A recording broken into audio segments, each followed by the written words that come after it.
Are you going on your first Disney cruise? Or maybe you're going on your first cruise ever? I'm a newbie cruiser and I'm doing both of those things. Now I've done my research watching countless. Seriously, it was way too many cruise videos if you're being perfectly honest. And I've compiled a list of things I thought was a good idea to pack for my first cruise. Some of it's just the usual stuff and some of it's kind of weird. So come on and join me for some packing.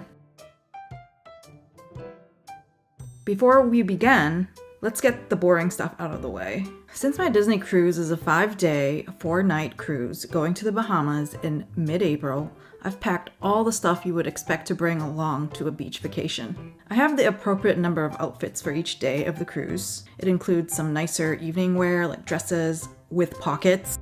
I also have beach wear, outerwear, a poncho, and since I'm being optimistic, I brought along an exercise outfit as well. We'll see if it actually gets used. Since we're on the subject of outfits, let's start with the packing list. Apparently, on many cruises, they have something called themed nights. Some cruises will have a 70s or 80s nights, or some color theme like a white night or a scarlet night. This is where everybody dresses up in clothing of that era or the appropriate color for that night. On most Disney cruises going to the Bahamas, they have a theme night called Pirates Night. This is where people dress up as pirates. So don't forget to pack for your theme night. People, this is my time to shine. I even went a little overboard and got costumes for my 3-year-old nephew, who is also in my travel party. I got some inflatable swords for fun. I even got costume t-shirts for my parents, who are also in the same cruise party. I will be forcing them to wear this. They have no choice. It's going to be awesome. And here we have your pirate hats. The small one on top is for my 3-year-old nephew. The bigger one is for me. And then I have these sillier ones for my parents. They have no choice. Now, I got them all from Amazon, and if you're interested, I'll link all of these in the description. And since we're going on a Disney cruise, I had to get some mini ears. They are genuine Disney, I think, because I got them from Walmart. These are probably treated more like toys for kids or something, hence the low price. But I don't care. I'm a big kid anyways, and I had to get these as soon as possible. I usually have my go-to bag that contains the typical travel stuff like toothbrush, toothpaste, shampoo, hairbrush, hair ties, sunscreen, etc. It also includes my first aid travel kit that I thankfully haven't had to use during vacations yet. But for the next thing to pack is the medication to go along with the cruise. Since I don't know how I will react to being on a cruise ship, I'm making sure to pack Sea-Bands and Dramamine, which is seasickness medicine, as well as the usual ibuprofen, allergy meds, and cold medication. As far as seasickness goes, I've also read that the Disney cruise does provide free seasickness medicine at their health services. This makes sense, since it's bad business if the guests are sick. So technically, I didn't really need to pack it, but I want to take the precaution just in case it runs out or something. Thing number 3 to pack is a water bottle or two. I usually have a water bottle with me on most trips anyways, even on long car rides. But for the Disney cruise, it's my understanding that there are certain places where you could fill your bottle, like at the drink fountain near the buffet or at water filling stations. The nice thing about the Disney Cruise Line is that drinks at the fountain do not cost extra. So having the bottles on hand is more efficient, I think. It holds a greater volume and is less wasteful than using the disposable drink cups or paying extra for bottled water or canned soda. The next thing is something I also usually pack with me on non-cruise trips. It's to bring your own Ziploc bags. You just never know when you'll need it, like if you have a leaky shampoo bottle or if you want to keep your electronics dry. But in the case of a cruise, it was also suggested if you want to grab a to-go snack from the buffet or something like that. We're now moving on to more cruise-specific items. Since I'm staying in an inside cabin, that means there are no real windows.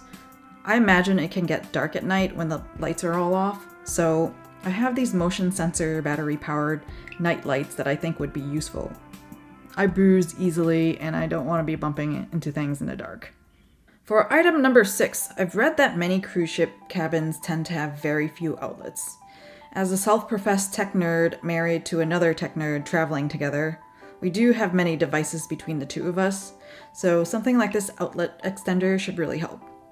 This particular extender has 4 outlets and 2 normal USB ports and 2 USB-C ports.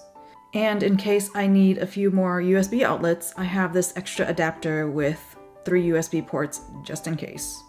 I should mention that most or all cruise ships do not allow surge protectors for safety reasons. They will confiscate it if they see it. So I made sure this adapter is not surge protected and should be cruise safe. On to the next item. Cruise ships are built like Legos. They're compartmentalized. Part of the ship are built elsewhere and are slotted in where they belong when they're done. This is so they could save time during construction where different rooms or areas of the ship can be built at the same time outside of the ship as the frame itself is being constructed. These boxes are made of steel, so the walls, ceilings, and doors of a cruise cabin are made of metal. Because of that, I'm packing some decorations for the doors. I want to go all in on my first cruise experience, so I got some door magnets for a cabin. They're sort of like Minnie Mouse decor. It dresses up the door number as Minnie. It's going to look really cute. Leading on to the fact that the whole room is basically magnetized, I'm packing magnetic hooks as well. I bought a 25 pack of rare earth magnetic hooks that is supposedly able to hold up to 25 pounds per hook. I imagine the storage space will be limited, especially in an inside cabin which has the smallest square footage. So these hooks should be helpful just to hang lanyards, hats, clothing, mouse ears, the typical stuff, to keep things from cluttering the desk. The ship I will be sailing on is the Disney Dream. And in order to save electricity, they have this system with a card holder by the door where you have to insert your cabin key in order to turn the lights on. The problem is that people can forget their cabin key card in the holder and may end up locking themselves out of the room. Knowing myself, I'm probably going to be one of those people, unless I plan ahead. I've read that any card could work with the system, like a credit card or a gift card, so I have this old hotel key here that should do the trick. The Disney Fantasy is the sister ship to the Dream, so it uses a similar system. The Wish has it, and probably the Treasure will as well, so if you're going on the ship, maybe plan ahead. For my research, the Magic and the Wonder do not have the same card-like system thing, since they are older ships that predates when this was introduced. So what could the last thing be? If I told you last year that I would be going on vacation to the Bahamas and will be packing rubber ducks with me, I'd have thought I was out of my mind. But yes, I am packing along with me some rubber ducks. Apparently there's this thing called cruise ducking, where people have a bit of extra fun by hiding these rubber ducks throughout the ship for others to find them. I'm a software engineer and we have this thing called rubber duck debugging, so I'm already kind of fond of rubber ducks for that reason and already have like a small collection of them. So when I found out about cruise ducking, I knew I had to join in. The ones here are a set of 50. They're super cute. They have little accessories that come with them.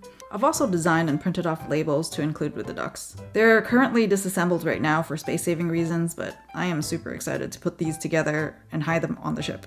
As a bonus, I am packing a jigsaw puzzle. I don't read books anymore, but I do listen to them, so I quote-unquote read them by audio. I expect to do some relaxation with some podcasts and audiobooks, and I usually puzzle as I'm quote-unquote reading them. Your girl's a big multitasker. This particular puzzle is by a company called Pintu, who specializes in making plastic jigsaw puzzles. Interesting, right? The pieces I found hold together really tight when you fit them. They are waterproof because they're plastic, and they're hard to damage. So I think this brand is pretty good for travel, especially on a cruise ship. The image itself is also super cute, and it fits the theme of the adventure. There's even rubber ducks. That's awesome. So that's it. What do you think about the stuff I packed?